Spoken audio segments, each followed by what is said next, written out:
Kingroon KP3S Pro. Got one right here. And I need to replace the Z-axis stepper motor on it because it only goes one way. That's not good. So, and no, it's not a thing with Kingroon. This can happen with anything that has a stepper motor on it. Stepper motors fail, it happens. So it's not a company thing. It happens. So this is a little bit more involved than it would be, say, on the X-axis here, because that's all easy to get to. This here, I have to basically disassemble a good part of the printer. That's why I decided to make a video on this in case you ever had to do it. So we'll get around, I'll get you in close here and show you what's involved. I have the bed removed because I'm going to be putting a PEI bed on here anyway. I'm going to do a few upgrades here. So one of the first things we need to do is take this coupling here loose. And I am actually going to take the Z-axis rod all the way out.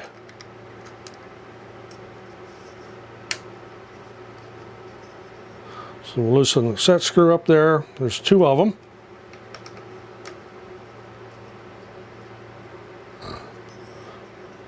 And I'll just lift that up out of there. In fact, I'm going to rotate it right out of the axis so it won't be in my way. You wouldn't have to take that out.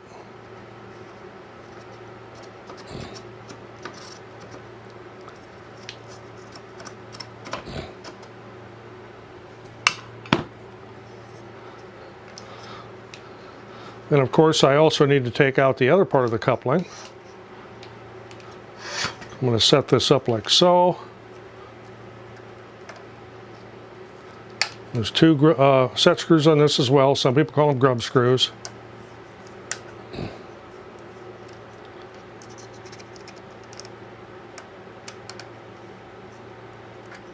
Okay, that was the easy part.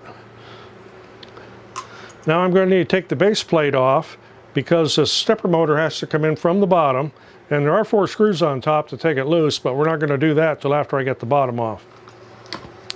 So there, you got 4 screws, 6 screws it looks like, plus the 2 large screws that hold the gantry on. If you've got a little magnetic parts tray, that's a good thing to have to keep your parts and pieces from rolling away. This is a 2 M&M driver, by the way, if you're keeping score. You need to know what size that is, and it's the same size on the set screws for the coupling. So now I need to get this guy loose. And I'll bet that's a 3 M&M, not a 2.5 it is.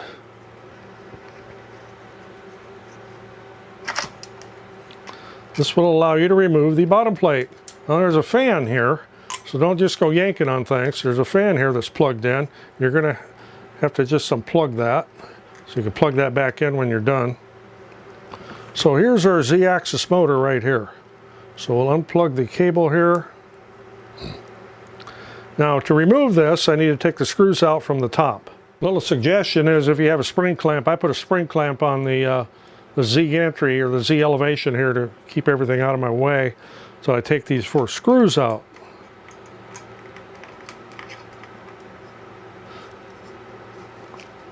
These ball drivers are real handy for this rather than a angle head wrench, because you can get straight in there and you won't have to keep taking it out and putting it in so many times. This one in the back here, a little tricky to get a hold of. It's a little dexterity, you can get it. And you have 2 in the front.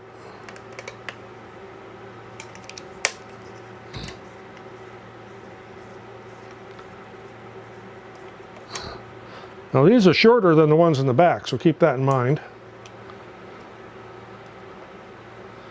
So once those are removed, you can put your finger on the shaft there so the motor doesn't just go dropping out, falling somewhere. Then as you rotate this back, you'll see now we have the motor freed up. So we can take the old one out, and I can put the new one back in. Like so, make sure the cable's pointing the right way. Now you need to start those screws. So what I'm going to do is just keep my fingers underneath there until I get one of these little guys started here to hold it. And you're going to have to line the holes up too. That's important. Now don't tighten that all the way down yet. You need to have a little bit of play to get your other screws back in. Magnetic screw holder is a plus. If you have a magnetic tray like this, just take your driver and run it across there a few times, and it'll magnetize it, and it'll hold that screw.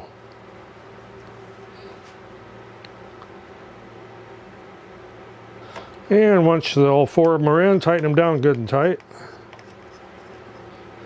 Now I'll take it back on its back again.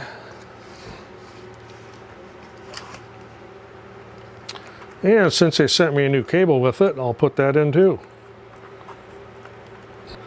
And once everything's back together, take your bottom cover. Don't forget to plug your fan back in.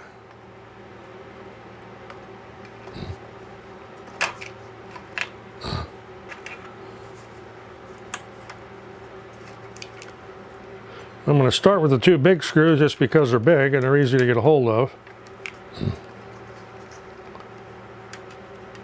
And once I have those started, I'll go back through and put the rest of the screws back in.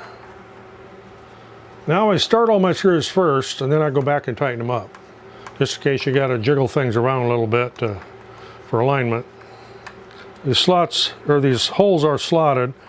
It's still nice to have that flexibility there. And don't forget the gantry screws. I want to make sure those are good and tight.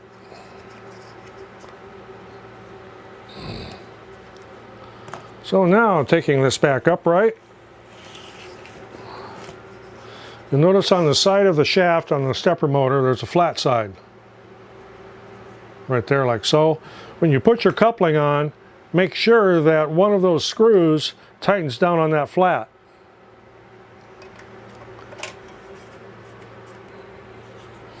And no, you don't want it that far down. You want to kind of split the difference there.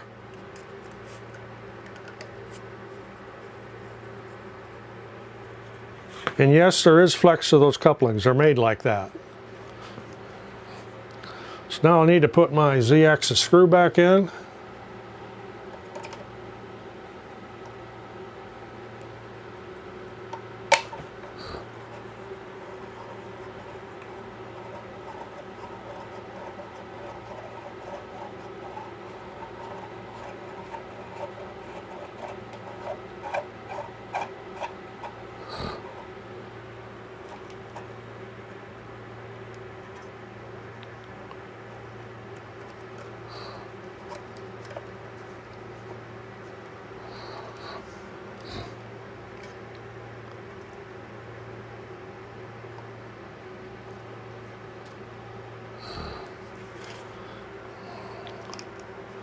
And then tighten my set screws back down. Don't over tighten these because you can strip them. Just want them good and snug. You want them tight, but you don't want to crank on them so hard you strip the threads out. So now I can take my clamp off of here. And I need power cord. So I grabbed the shortest power cord I had, but anyway, it was handy here. So turn this on. Wait for it to boot up. And I'm going to hit home and see if it comes home. Yeah, let's home all.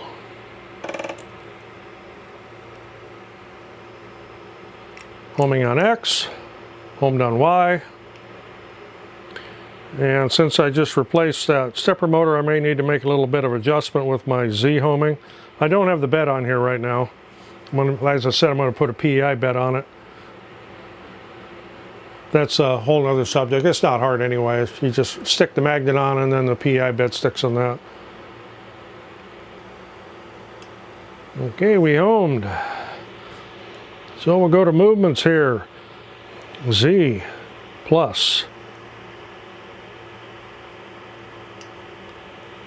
Yeah, let's go 10 millimeters at a time. So you can see, this was my problem. I had it wouldn't go up.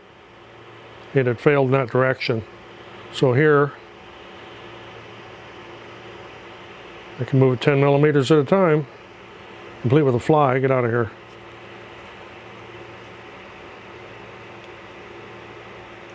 So I am good to go here. All I need to do is re-level it after I put my PEI bed on. So you see, it's not tough. Takes a little bit of time, a little bit of patience, a little bit of dexterity with the middle screws, but it's not really a difficult fix. If you would ever have to replace the stepper motor on the Y or the X axis, those are very easily accessed from the top of the printer, and they're very, very simple. But I wanted to show what was involved with the Z axis, since you had to take the bottom cover off and kind of get into the internals a little bit. So if you got anything out of this, appreciate getting a thumbs up. Always helps the channel. Roger in the shop. Thanks for watching. We'll see you in the next one.